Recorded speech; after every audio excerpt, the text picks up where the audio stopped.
Bonjour à tous et bienvenue dans ce 6h30. Sous la houlette du président de la République Alassane Ouattara, plusieurs sujets ont été abordés hier lors du Conseil des ministres hebdomadaire. Il s'agit entre autres de l'organisation des prochaines élections locales, la cherté de la vie, la transformation et la compétitivité du cacao ivoirien. Outre le Conseil des ministres, le chef de l'État a présidé la cérémonie de prestation de serment des nouveaux membres de la Cour de justice de l'UEMOA. C'était l'occasion pour le président de la République, en sa qualité de président en exercice de l'Union économique et monétaire ouest-africaine, d'adresser ses félicitations aux nouveaux membres. Direction l'hémicycle, le projet de loi relatif à la transhumance et au déplacement du bétail a été adopté hier par la Commission des affaires économiques et financières du Parlement.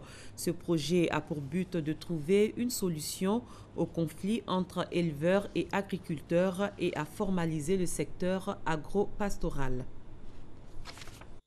Mars 2016, des affrontements intercommunautaires font une trentaine de morts à Bouna. Entre autres causes, la transhumance et le déplacement du bétail. Ces conflits éleveurs-agriculteurs se recensent également dans plusieurs localités du pays. Des conflits très souvent meurtriers auxquels il faut trouver une solution définitive. Un projet de loi est donc proposé ce jeudi face à la Commission des affaires économiques et financières de l'Assemblée nationale, le ministre des Ressources animales et halieutiques. Kobenan Kwasi Adjoumani explique le bien fondé de ce projet. Après échange et débat sur la question, le projet est adopté par les 22 députés présents sur les 43 qui composent la commission.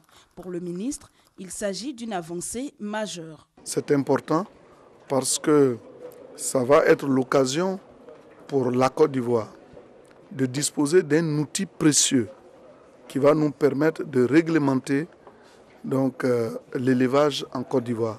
C'est vrai, il y avait des textes qui existaient, mais avec cette nouvelle loi, nous allons pouvoir désormais trouver des voies et moyens pour permettre à la transhumance de s'effectuer en tenant compte des exigences de cette loi. Le projet prévoit également l'indemnisation des victimes et l'établissement d'un calendrier agropastoral pour chaque région. Cette adoption en commission ouvre la voie au vote des députés de l'hémicycle prévu pour le 1er juin prochain. Faire connaître au grand public le dispositif de l'enseignement technique et de la formation professionnelle, c'est ce que visent les journées promotionnelles de l'enseignement technique et de la formation professionnelle. Elles se sont déroulées hier en présence du Premier ministre Daniel Kablan-Duncan à Boussanougou. Pendant 3 jours, l'enseignement technique et la formation professionnelle s'ouvrent au public à travers des journées promotionnelles. Des journées qui visent à assurer la promotion et la valorisation des métiers. En plus, elles doivent faire découvrir le savoir-faire des formateurs et apprenants et permettre de présenter au grand public tous les dispositifs de l'enseignement technique et de la formation professionnelle. Et ces journées se sont ouvertes en présence du Premier ministre Daniel Kablan-Duncan au lycée technique de Cocody sur le thème « Formation professionnelle et technique, quelle contribution pour une économie émergente ?» Face au diagnostic présenté par le ministre de l'Enseignement technique et de la formation professionnelle, il se dégage la nécessité de prendre en charge, me semble-t-il, les principaux défis suivants. La planification du système de l'enseignement technique et de la formation professionnelle, la régulation des flux de sortie du système éducatif et l'absorption des stocks en même temps que l'adéquation formation-emploi, et d'amorcer des réformes qui permettent d'avoir un ordre d'enseignement accessible à tous et intégrant pertinemment le programme de l'école obligatoire pour tous. Ces journées, selon le ministre Paul Kofi Kofi, se tiennent en partenariat avec le secteur privé. La vision de notre département est de faire en sorte que chaque Ivoirien ait à choisir ce ordre d'enseignement dans les mêmes conditions, dans le cadre de l'école pour tous, en fonction de ses potentialités. Le gouvernement de Côte d'Ivoire a fait donc adopter une loi l'année dernière de faire en sorte que tout Ivoirien de 6 à 16 ans puisse fréquenter l'école. Tout Ivoirien qui ne pourrait pas non plus entrer dans le cycle général, puissent apprendre un métier et se trouver une insertion professionnelle dans le futur. Ces journées seront marquées par la tenue de plusieurs conférences et panels autour des thématiques sur la problématique de la formation professionnelle et l'adéquation formation-emploi. À cela s'ajoute l'exposition des réalisations et des productions des établissements de l'enseignement technique et de la formation professionnelle.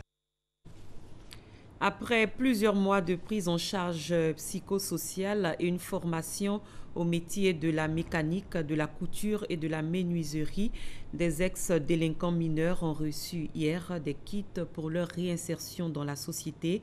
La cérémonie de remise a eu lieu en présence du ministre d'État, ministre de l'Intérieur et de la Sécurité, Ahmed Bakayoko. Il faut dire que ce processus de resocialisation entamé par l'ex-autorité pour le désarmement, la démobilisation et la réintégration a été achevé par la cellule de coordination, de suivi et de réinsertion. La 8e édition du Salon international du livre d'Abidjan s'est ouverte hier au Palais de la Culture à Treichville en présence du ministre de la Culture et de la Francophonie. Une cinquantaine de maisons d'édition et plusieurs écrivains ont pris part à ce premier jour d'exposition. Le SILA 8 se déroule pendant 3 jours cette année autour du thème « Le livre, lieu de mémoire et porte d'avenir ». Issa Yeo, Patricia Omoetia. La 8e édition du Salon international du livre d'Abidjan a ouvert ses portes ce jour. Pour le commissaire général, il est question de célébrer l'homme centenaire des lettres africaines, Bernard Dadier, précurseur de la littérature ivoirienne. Plusieurs prix ont été attribués. Ce sont entre autres le prix national Bernard Dadier, le prix du jeune écrivain et le prix Afri-Livre. Depuis 2006-2016, ça fait 10 ans que nous faisons notre petit bonhomme de chemin. Nous avons environ une quinzaine d'œuvres, donc dont 6 de ces œuvres-là sont agréées pour le programme scolaire. Donc on pense qu'il n'y a pas meilleure récompense qu'un prix pour venir dire oui, vous faites du bon travail. Cette édition du livre a connu une innovation de taille avec la présence d'un grand nombre de stands. Occasion pour les autorités de rappeler l'importance du livre, premier outil du savoir. Le patrimoine, c'est tout ce qui a été accumulé depuis des millénaires, depuis des siècles, et qui constitue comme le terreau sur lequel on prend force et position pour construire le présent et le futur. Le livre est le moyen le plus sûr, le plus démocratique et le moins cher pour découvrir son passé, pour découvrir son patrimoine et former des générations capables de se projeter dans l'avenir. Exposition de livres, table ronde, échanges et dédicaces ont meublé cette 8e édition du Salon international du livre d'Abidjan. Notre reporter Franck Quadio nous parle de l'ambiance qui régnait dans les locaux du Palais de la Culture avant la cérémonie d'ouverture de la 8e édition du SILA. Une cinquantaine de maisons d'édition, des écrivains et autres professionnels du livre à la rencontre du public. Le 8e Salon international du livre d'Abidjan a ouvert ses portes ce jeudi au Palais de la Culture. Ce jeune papa est venu inculquer à son fils le goût du livre. Ils sont toujours branchés sur la télé. Je leur dis que c'est le pouvoir de la lecture qui a transformé ma vie. Et donc je voudrais lui transmettre en tout cas ce bien-être que mes parents aussi m'ont transmis. Aller à la rencontre du livre. Là où Internet semble une alternative plus rapide, les éditeurs disent s'être adaptés. Et nous commercialisons des téléphones mais également des tablettes. Et nous avons mis au sein de ces tablettes donc, des ouvrages de littérature enfantine et des ouvrages scolaires. Et donc nous sommes déjà dans l'ère du numérique. Les écrivains, pour leur part, il faut se féliciter des avancées. Avec ceci-là, le livre reprend ses droits. Au premier rang, Bernard Dadier, doyen de la littérature ivoirienne. Il faut remercier bon Dieu de m'avoir permis d'être là encore. Et nos attentes, c'est que justement le livre soit plus visible, que l'on se rende compte véritablement de l'utilité du livre. Le livre dans tous ses états. Écrivain et caricaturiste prêche l'amour des lettres sous toutes ses formes, mais aussi des pays africains invités, le Bénin, le Sénégal, le Nigeria et le Maroc. Créer des liens, donc c'est aussi ça les salons, c'est pas c'est pas que de la vente de livres. De quoi satisfaire le commissariat général du SILA, raconter une histoire, la trame du thème choisi, le livre lieu de mémoire et porte d'avenir. Il est temps de marquer une pause, de se ressourcer et de se souvenir des pionniers, des pères bâtisseurs de la Côte d'Ivoire. Notons que pour ce 8e SILA qui va durer 3 jours, plusieurs prix, dont le Grand Prix national Bernard Dadier et celui du meilleur éditeur 2016, sont en compétition. L'Afrique a commémoré hier 25 mai le 53e anniversaire de la création, le 25 mai 1963, de l'Organisation de l'Unité africaine, devenue aujourd'hui l'Union africaine. La célébration de cette journée offre l'occasion de rapprocher les peuples africains, de raffermir leur foi en l'intégration et de rendre hommage aux martyrs de l'Afrique. 25 mai 1963, 33 chefs d'État africains sont réunis à Addis Abeba en Éthiopie. Point de la rencontre, la création d'une organisation panafricaine, l'OUA, pour répondre aux aspirations du continent. 53 ans après, devenue Union africaine, l'institution panafricaine se remémore en cette journée du 25 mai, dédiée à l'Afrique. Le bureau de liaison de l'Union africaine en Côte d'Ivoire a tenu une table ronde pour échanger sur les progrès continus que doivent réaliser les peuples africains. Nous devons nous poser certaines questions cruciales, légitimes et difficiles, alors que nous nous apprêtons à réaliser la vision de l'Union africaine pour une Afrique intégrée, prospère et paisible, dirigée par ses propres citoyens et s'exprimant d'une voix forte sur la scène internationale. C'est cela l'Afrique que nous voulons, telle qu'exprimée par notre peuple dans l'agenda 2063. Un agenda qui planifie et oriente le continent sur les stratégies de développement pour les 50 années à venir, et ce dans différents domaines d'activité. La Côte d'Ivoire, partenaire de la cérémonie, dit s'inscrire également dans la vision d'une Afrique prospère.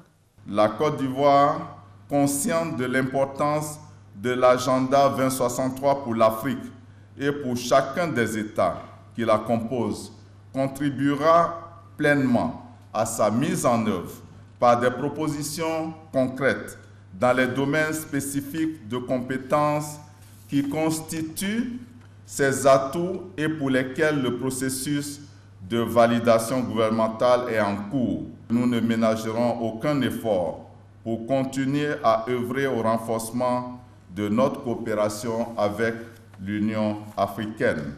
L'agenda 2063 prend également en compte les aspirations de la jeunesse bâtisseuse de l'avenir, également invitée à dégager des pistes de réflexion sur la mise en œuvre de ce programme.